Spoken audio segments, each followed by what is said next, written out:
ಸಾಂಬಾರು ಯಾವ ರೀತಿ ಪ್ರಿಪೇರ್ ಮಾಡೋದು ಅಂತ ತೋರಿಸ್ತೀನಿ ಬನ್ನಿ. ಸ್ಟವ್ ಹಚ್ಬಿಟ್ಟು ಸ್ಟವ್ ಹಚ್ಚಾದ್ಮೇಲೆ ದೊಡ್ಡದಾದ ಪಾತ್ರೆ ಇಟ್ಬಿಟ್ಟು 25 ಲೀಟ್ರು ನೀರು ಹಾಕಿ ಅದಾದಮೇಲೆ ಬೇಳೆ ಕುದಿ ಬಂದಾದಮೇಲೆ ಬೇಕಾಗಿರೋ ತರಕಾರಿ ಯಾವ್ಯಾವ ಬೇಕೋ ನಾವು 35 ಲೀಟ್ರು ಸಾಂಬಾರು ಪ್ರಿಪೇರ್ ಮಾಡ್ತಾಯಿದ್ದೀವಿ.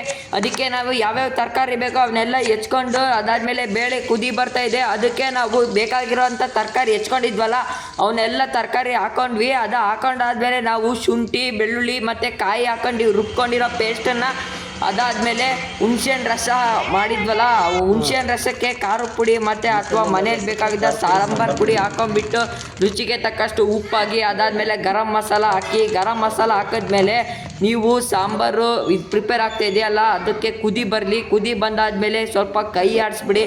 ಕೈ ಆಡಿಸಾದ್ಮೇಲೆ ನೀವು ಮಾಡ್ಕೊಂಡಿದ್ವಲ್ಲ ಸಾಂಬಾರಿಗೆ ನಾವು ಮಾಡ್ಕೊಂಡಿದ್ವಲ್ಲ ಮಸಾಲ, ಅದನ್ನು ಮಸಾಲ ಸ್ವಲ್ಪ ಆ್ಯಡ್ ಮಾಡಿಬಿಡಿ, ಜಾಸ್ತಿನೇ ಆ್ಯಡ್ ಮಾಡಿ. ನಾವು 35 ಲೀಟ್ರ್ ಮಾಡ್ತಿದ್ದೀವಲ್ಲ ಸಾಂಬಾರು, ಅದಕ್ಕೆ ನಾವು ಜಾಸ್ತಿನೇ ಆ್ಯಡ್ ಮಾಡಿಬಿಟ್ವಿ.